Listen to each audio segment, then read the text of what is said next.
Hello, and welcome to the Poison Paint Factory. My factory designated name is Poison226. Nice to meet you.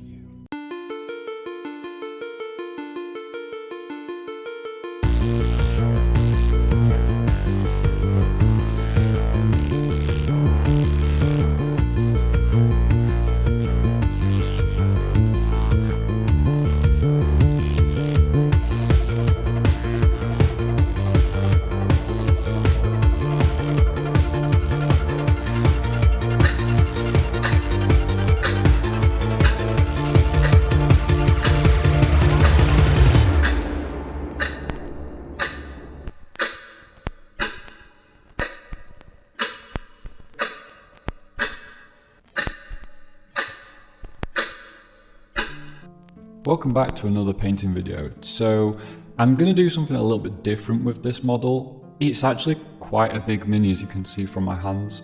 I've never really painted anything this size before. I don't paint busts typically. I don't paint anything bigger than heroic scale really, or maybe a little bit bigger than that. But what I'm wanting to do is try mother colour, which if you don't know what that is, basically you take a colour and you mix a little bit of that in with all your other paints. I do kind of cheat towards the end, and I don't actually put the mother colour in when I do the eyes, for example, but that is purely because I want the eyes to stand out because the model's very much one colour. So as you can see, I'm doing the base, and I've watered my paints down quite dramatically. Off camera I've got a hairdryer and I'm using that to speed up the drying process. I would highly recommend it. It really helped me out because I paint really thin paint, or I should say I water my paints down. To make him look a little bit different, I've painted the cape really dark. I've seen people paint it black, I've seen people paint it white. I went with what I thought was going to be a dark tan colour, but it ended up looking kind of green on camera.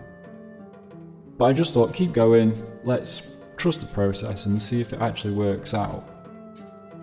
I haven't seen anyone paint white like this before, so it was very much feeling around in the dark and trying to figure out what worked and what didn't, and I think I was pretty lucky. So you're welcome to use the colours that I'm using on screen, or you're welcome to use the equivalent in whatever paint company that you choose to preference.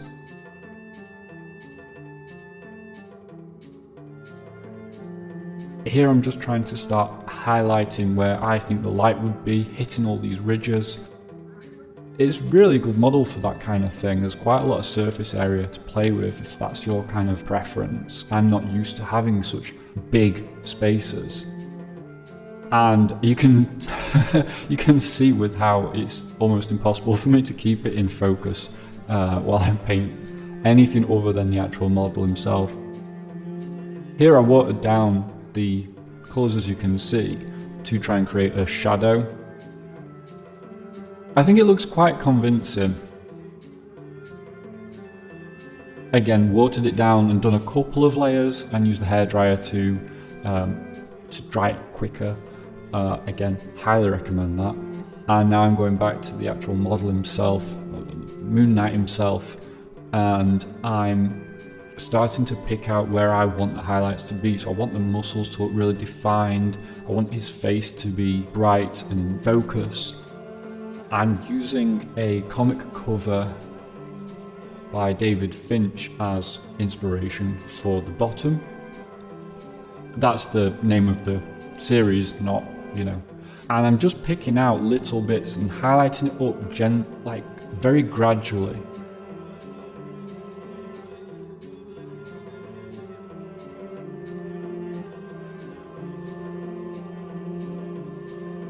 And as you can see, when I turn it round, one side of the cape is really quite dark compared to the other, and I really liked that. I really played around with it. It was just a fun model to paint. I'm just showing you where I highlighted with the brightest whites. You can't see it too clearly until I turn the cape around a little bit here, there. You can see all these highlights on the ridges. Again, it's a bit clearer in real life, but I like the subtlety of it.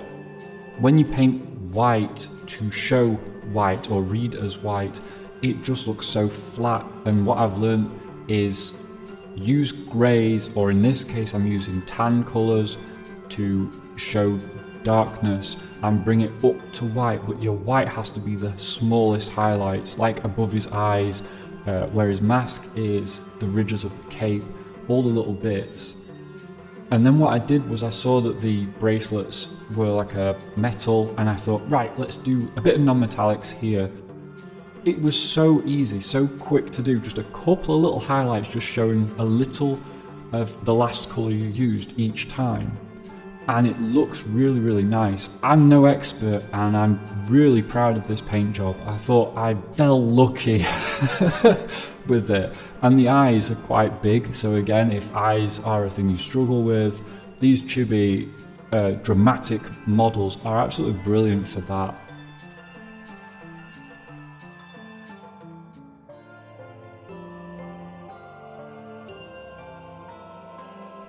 And now we finish it all off with a lovely RJ painting the rim, that flat black, and bang, look, he's in focus and everything. I'm desperately trying to keep him in focus, but the camera's fighting me. But yeah, that's how I painted this tan version of Moon Knight. I was very much inspired by David Finch and his work on the character. I talked about him in my video about Moon Knight.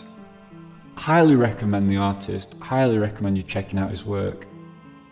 But I loved the cover from the bottom that he did, and I thought that's going to be my inspiration. Instead of using blues or greys like I would normally do to show white, I thought this is an interesting way of showing that kind of Egyptian theming that the superhero comes from.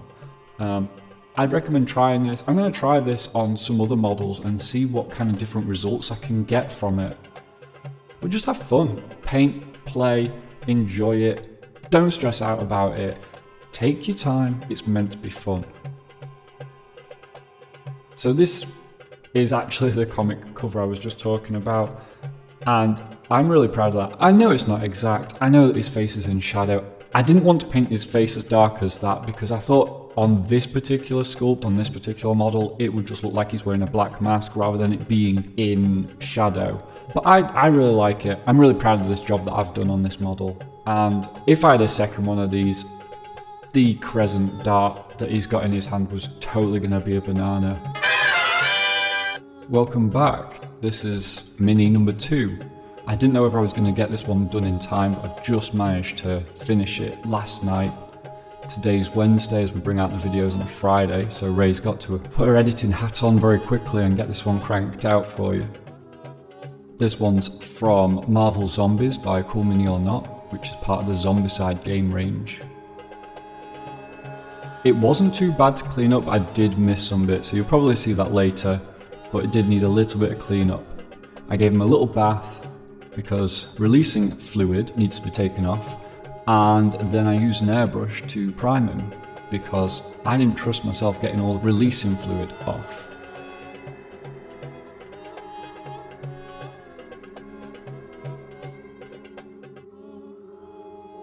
So I wanted to do something a little bit different with this one to the other Moon Knight that you've just seen.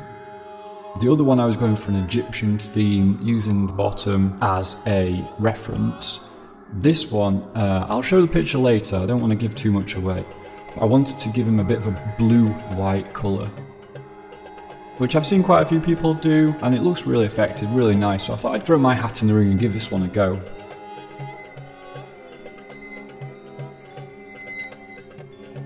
Same as the other mini that you saw, I'm doing mother colour for this. So that means that every colour I use, or at least most of the colours, has this particular shade of blue mixed in to a greater or less degree.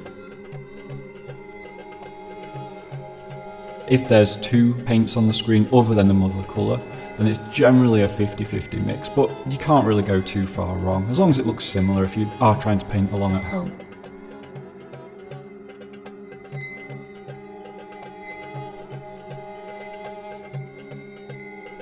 And what you're seeing here is I'm just mapping out the colours and just seeing what it looks like with a very thin wash of just the colours I'm going to try out.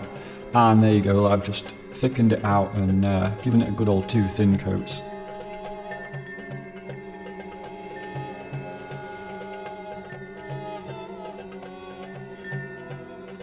And now we're actually painting for real. So I decided I wanted to start with the base because, you know, I was a bit intimidated by Mr. Knight there. So I thought, get the base done first, and then we'll fix everything else around that. What I didn't realise was that my thumbs were going to get in the way, and I was going to scuff quite a lot of that paint off at the bottom, which, as we go further and further on, you'll see. It didn't take much fixing up, but I'll show you that in a bit.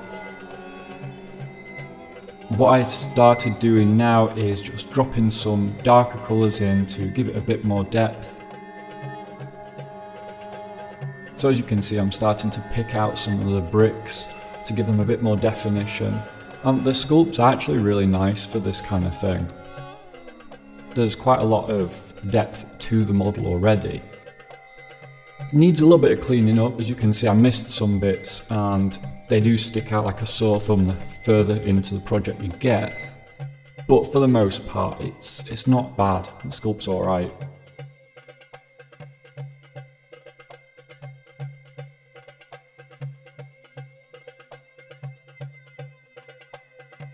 As you can see, I'm now sticking some highlights on the gargoyle head thing, whatever it is.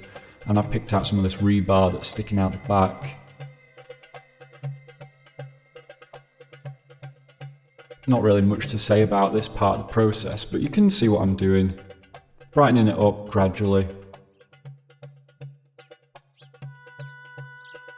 Alright, now we're back to painting Mr. Knight here. So I'm darkening down the back leg because I'm coming in from his right hand side, our left hand side, with a bit of light. I don't want to go too crazy just yet, but there you go, look. That's more of what I'm going for. And again, let's start brightening him up. We're being quite generous with these highlights at the moment, especially on his legs. I really wanted to make them pop. Seeing as he's kind of hunched over himself in this pose, probably won't get a great deal of moonlight on his chest. But for the sake of this model, I went back and I did add some more there, look, you can see.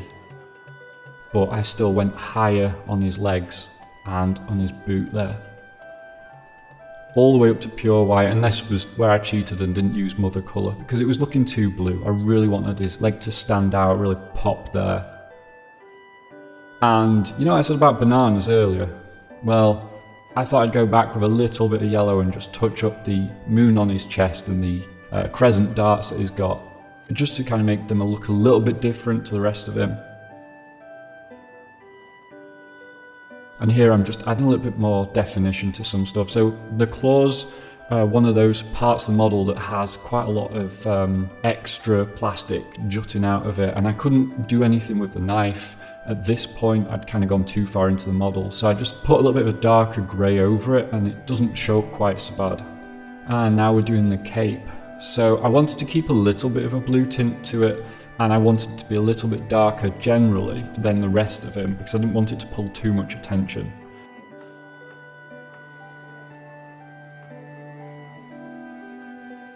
And I've added some brighter highlights on where I think the light would reflect off it because I wanted it to look quite shiny as well.